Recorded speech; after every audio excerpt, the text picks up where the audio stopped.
Bismillahirrahmanirrahim. Assalamualaikum warahmatullahi wabarakatuh. Jumpa lagi dalam tayangan Mahkamah TV. Kali ini kita akan mengulas tentang hukum acara perdata. Apakah itu relevan diterapkan dalam peradilan agama? Nah, jadi ini sesuai dengan Undang-Undang Nomor 50 Tahun 2009 tentang perubahan kedua atas Undang-Undang Nomor 7 Tahun 1989 tentang peradilan agama.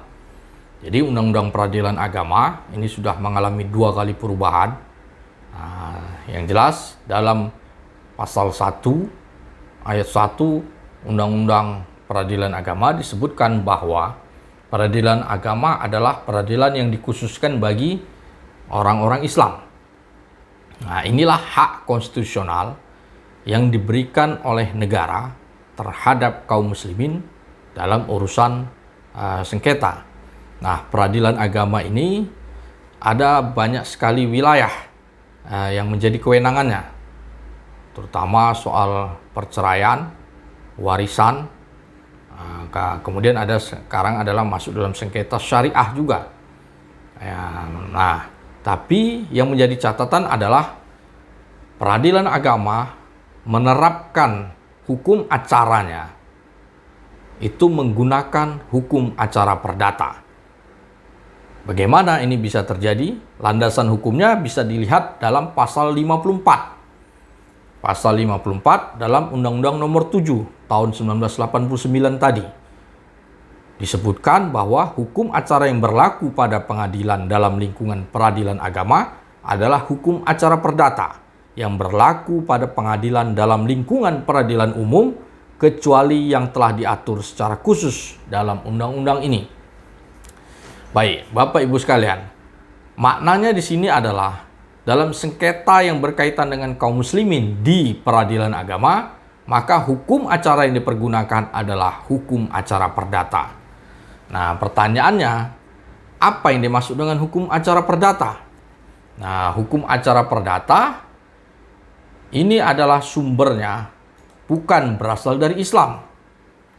Nah, karena hukum acara perdata yang dipergunakan di Indonesia ini ada 3 sumber hukum. Nah, yang pertama itu kita kenal dengan BRV, Reglement of the Burgerlijke Rechtsvordering.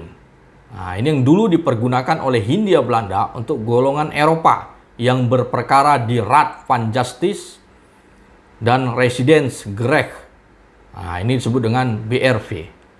Kemudian ada juga Herzien Inlandsreglement. Ini yang kita kenal dengan HIR. Nah, ini untuk golongan bumi putra dan timur asing di Pulau Jawa dan Madura yang berperkara di Landraad. Nah, jadi dulu Belanda menetapkan ada 3 golongan penduduk. Nah, 3 golongan penduduk ini implikasinya 3 juga dalam bentuk peradilannya. Karena masing-masing golongan memiliki hukum yang berbeda. Nah, yang ketiga adalah Reglement for the Buitengewesten atau RBG. Nah, jadi kita bisa mengenal ada BRV, ada HIR, dan RBG ini untuk golongan bumi putra dan timur asing di luar Jawa dan Madura. Nah, inilah hukum acara perdata yang dipergunakan oleh Hindia Belanda ketika dulu. Gitu. Nah, jadi inilah hukum acara perdata yang hari ini dipergunakan di peradilan agama. Nah, jadi Bapak Ibu sekalian, dari sini maka kita bisa melihat bahwa produk hukum acara perdata itu sama sekali bukan berasal dari Islam. Bukan produknya kaum muslimin. Nah, sementara dalam Undang-Undang Peradilan Agama disebutkan bahwa peradilan agama adalah khusus untuk mengadili orang-orang Islam. Nah, dari sini nampaklah ada terjadi ketidaksinkronisasi dalam praktek peradilan bagi kaum muslimin. Nah, jadi peradilannya diperuntukkan oleh kaum muslimin, oleh orang-orang Islam, tapi hukum acaranya menggunakan hukum acara yang bukan bersumber dari Islam. Nah, karena kita bisa melihat tentang sejarah hukum acara perdata dimaksud. Jadi hukum acara perdata itu dibuat di era Hindia Belanda. Dibuat berdasarkan surat keputusan Gubernur Jenderal Rockhusen tanggal 5 Desember 1846 nomor 3, di mana Mr. Whisker diberi tugas untuk merancang sebuah reglemen atau peraturan tentang administrasi polisi dan proses perdata serta proses pidana bagi golongan bumi putra. Jadi Bapak Ibu sekalian, hukum acara perdata itu dirancang pada era Hindia Belanda ketika mereka sudah mengadopsi yang namanya Code Napoleon. Apa itu Code Napoleon? Code Napoleon ini berisi 3 kitab hukum induk yang diadopsi Hindia Belanda dari kerajaan Belanda berdasarkan azas konkordansi. Kerajaan Belanda mengadopsinya dari Republik Prancis pasca Revolusi Prancis. Code Napoleon itu berisi dari 3 kitab hukum induk. Pertama ada Code Sipil, Code Penal, dan Code Commerce. Code Sipil inilah yang diterjemahkan oleh oleh kerajaan Belanda menjadi Burgerlijk Wetboek. Kemudian ada Code Penal. Inilah yang diterjemahkan menjadi Wetboek van Strafrecht. Kemudian ada Code Commerce diterjemahkan menjadi Wetboek van Koophandel. Inilah yang kemudian kita adopsi kembali setelah proklamasi kemerdekaan dan terus dipergunakan. Itu yang kita kenal dengan KUH Perdata, KUH Pidana, dan KUH Dagang. Jadi KUH Pidana sudah 2 kali mengalami revisi. Sementara KUH Perdata ini belum pernah mengalami revisi sekalipun hari ini. Hanya mengalami pengurangan-pengurangan dan penyesuaian dalam beberapa pasal yang dianggap tidak lagi relevan. Pertanyaannya, apakah hukum acara perdata yang merupakan pasangan dari KUH Perdata dimaksud itu relevan dengan penerapan peradilan agama? Sebagaimana tadi dimaksud peradilan agama adalah peradilan khusus bagi orang-orang Islam. Gitu. Jadi produksinya itu yang pada era Gubernur Jenderal Hindia Belanda sebagaimana tadi disebutkan, maka melahirkan yang namanya HIR. Kemudian ada juga yang tadi disebut dengan RBG. Maka kita bisa mengenal ada RIB dan HIR. Inilah hukum acara kita.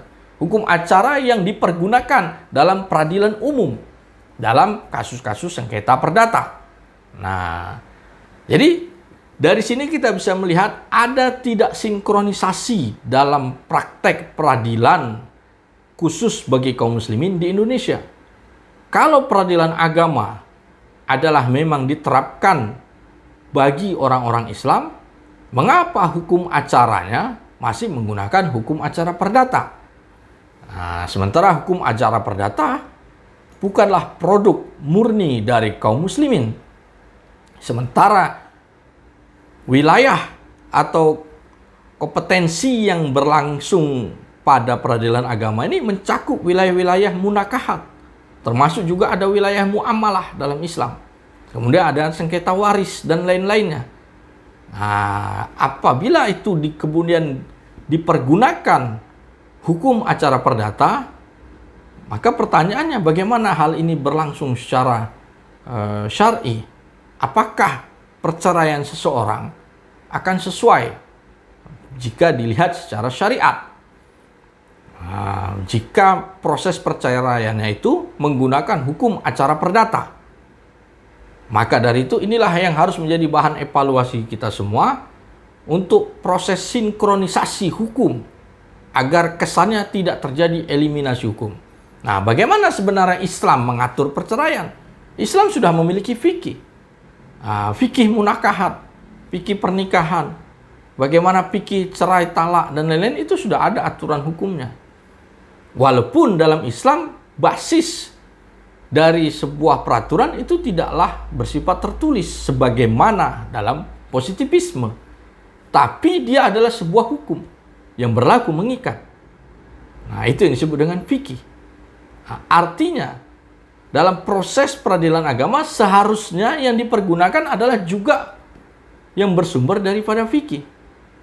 Bagaimana mungkin peradilan yang dikhususkan bagi orang-orang Islam, hukum acaranya masih menggunakan hukum acara perdata yang sumbernya adalah berasal dari luar non-Islam. Nah, tentu ini tidak bisa dicocokologi, tidak bisa sekedar dicangkokkan sehingga kemudian ini diterapkan. Nah, maka kita bisa melihat bagaimana selama praktek peradilan agama ini berlangsung, bagaimana status perceraian seseorang. Nah, tentu ini merugikan hak-hak konstitusional kaum muslimin, karena kaum muslimin dilindungi kemerdekaannya dan dijamin dalam melaksanakan ibadah sesuai dengan konstitusi. Nah, maka dari itulah kita akan membawa persoalan ini untuk di judicial review ke Mahkamah Konstitusi. Karena persoalan ini bukanlah persoalan biasa. Ini adalah masalah urgen yang menimpa hak-hak konstitusional kaum muslimin. Kita berharap Mahkamah Konstitusi nanti akan bisa menyidangkan urusan pasal 54 dalam Undang-Undang Nomor 7 Tahun 1989 tentang peradilan agama ini untuk bisa dihapuskan. Dengan kata lain, terjadi kekosongan hukum secara positivisme. Tapi secara hukum Islam, persoalan munakahat atau persoalan perceraian dan lain-lainnya itu sudah ada aturan hukumnya. Nah, itulah tinggal diadopsi ke dalam hukum positif. Dituangkan dalam suatu peraturan perundang-undangan yang berlaku mengikat bagi warga negara di Indonesia, khususnya bagi kaum muslimin. Nah, itu akan membuat terjadinya sinkronisasi antara hukum agama yang dimasukkan ke dalam hukum negara. Nah, jadi Bapak Ibu sekalian, maka ini adalah persoalan sangat serius yang insya Allah mohon doa restu bahwa hal ini akan kita bawa ke Mahkamah Konstitusi supaya kaum muslimin mendapatkan hak-hak konstitusionalnya untuk menjalankan ibadah sesuai dengan Al-Quran dan Sunnah. Ihdinas siratal mustaqim. Wassalamualaikum warahmatullahi wabarakatuh.